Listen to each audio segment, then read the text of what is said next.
नमस्कार। आज के एक्सप्लेनर में हम जिस कहानी पर बात करने वाले हैं ना, वो शुरू तो होती है एक आम से रियलिटी टीवी शो के पारिवारिक झगड़े से, लेकिन देखते ही देखते ये असल जिंदगी के एक ऐसे खौफनाक और रोंगटे खड़े कर देने वाले सच को उजागर कर देती है जिसकी किसी ने कल्पना भी नहीं की थी।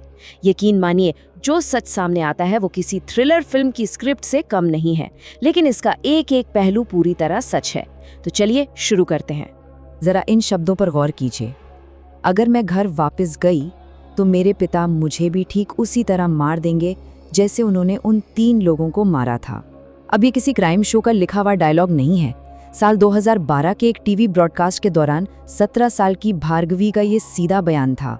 अक्सर टेलीविजन का जो ड्रामा टीआरपी के लिए बनाया जाता है, वो यहाँ अचानक एक बेहद डरावने और सच्चे कन्फेशन में बदल गया। Section 1, the live TV confession. चलिए गहराई में चलते हैं और देखते हैं कि मई 2012 में उस लोकप्रिय तमिल रियलिटी शो के सेट पर आखिर हुआ क्या था। तो मई 2012 का वो घटनाक्रम कुछ यूं था। 14 मई को टीवी स्टूडियो में सतीश नाम के एक आदमी का घबराया हुआ फोन आता है। वो स्टूडियो वालों के सामने गिड़गिड़ाता है कि उसे एक बहुत बड़ा राज दुनिया को बताने के लिए एक मंच चाहिए। फिर 17 मई को रिकॉर्डिंग का दिन आता है, जहां 17 साल की भार्गवी अपने माता पिता के सामने अपने रिश्ते को लेकर खड़ी होती है। और फिर 28 मई को ये एपिसोड टेलीकास्ट होता है और देखते देखते पूरे तमिलनाडु में वायरल हो जाता है। एक साधारण सी पारिवारिक काउंसलिंग कितनी जल्दी एक राष्ट्रीय तमाशा बन गई, ये समझना सच में हैरान करने वाला है। इस पूरे एपिसोड में दोनों पक्षों के बीच का मनोवैज्ञानिक तनाव साफ झलक रहा था। एक तरफ है पिता मुरुगन, जो घबराया हुआ है लेकिन पूरी तरह बचाव की मुद्रा में है। जब उस पर मर्डर के आरोप लगते हैं तो वो हंसते हुए इसे पागलपन करार देता है और बड़ी ही बेरुखी से कहता है, मैडम मर्डर। और दूसरी ओर है उसकी बेटी भार्गवी। वो डरी हुई है लेकिन दृढ़ है। वह घर जाने से साफ इनकार कर रही है क्योंकि उसे लगातार धमकियां मिल रही हैं। Section 2, uncovering the 2008 murders. अब यहाँ से हमारी टाइमलाइन का फोकस बदलता है। कहानी में थोड़ा पीछे यानी 4 साल पीछे चलते हैं, ये समझने के लिए कि आखिर भार्गवी किस खौफनाक घटना की बात कर रही थी। 3 सुनने में ये बहुत छोटा सा नंबर लगता है ना, लेकिन यहाँ ये कोई मामूली नंबर नहीं है। ये उन 3 लोगों को दर्शाता है जो 2008 में इस गांव से रहस्यमय तरीके से गायब हो गए थे। इसी एक नंबर के पीछे टीवी पर हुए उस लाइव खुलासे का खौफनाक सच छिपा था। ये 3 लोग आखिर थे कौन? इनके कनेक्शन को समझना बहुत जरूरी है। पहला नाम है लावण्या, जो भार्गवी की सहेली थी। दूसरा है सिलाम्बरासन, जो मुरुगन की दुकान पर ही काम करता था। और तीसरा था शेखर, जो मुरुगन का ही दोस्त और लावण्या का पिता था। ये तीनों के तीनों 2008 से गायब थे। जब टीवी क्रू ने खुद गांव जाकर स्वतंत्र रूप से जांच की तो इस बात की पूरी तरह पुष्टि हुई कि हाँ, ये तीनों लोग सच में पिछले 4 साल से लापता थे। तो 2008 में असल में हुआ क्या था, आइए तथ्यों के आधार पर देखते हैं।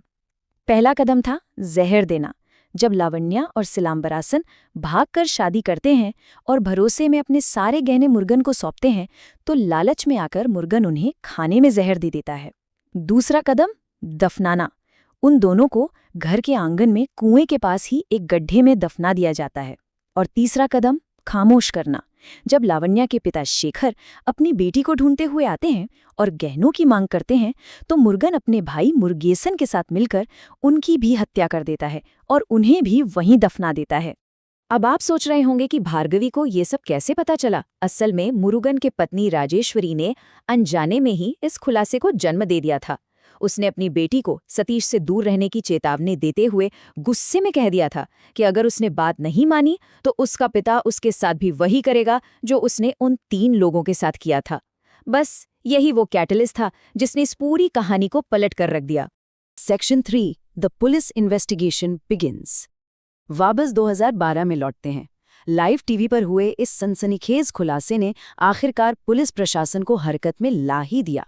चीजें कितनी तेजी से बदली जरा हो देखिए।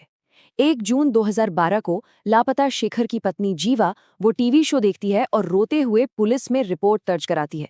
अगले ही दिन 2 जून को पुलिस एक्शन में आती है, टीवी की रॉ फुटेज को सीज करती है और भार्गवी से आधिकारिक पूछताछ करती है। और 3 जून को जांचकर्ता मुरुगन के बंद पड़े घर पर पहुंचते हैं और खुदाई का काम शुरू करते हैं। मतलब एक दुखी पत्नी की शिकायत ने एक वायरल टीवी मोमेंट को एक प्रॉपर क्रिमिनल इन्वेस्टिगेशन में बदल दिया। भार्गवी के बताए गए कुएं के पास खुदाई शुरू होती है। शुरुआत में कुछ नहीं मिलता और इससे वहां का तनाव काफी बढ़ जाता है।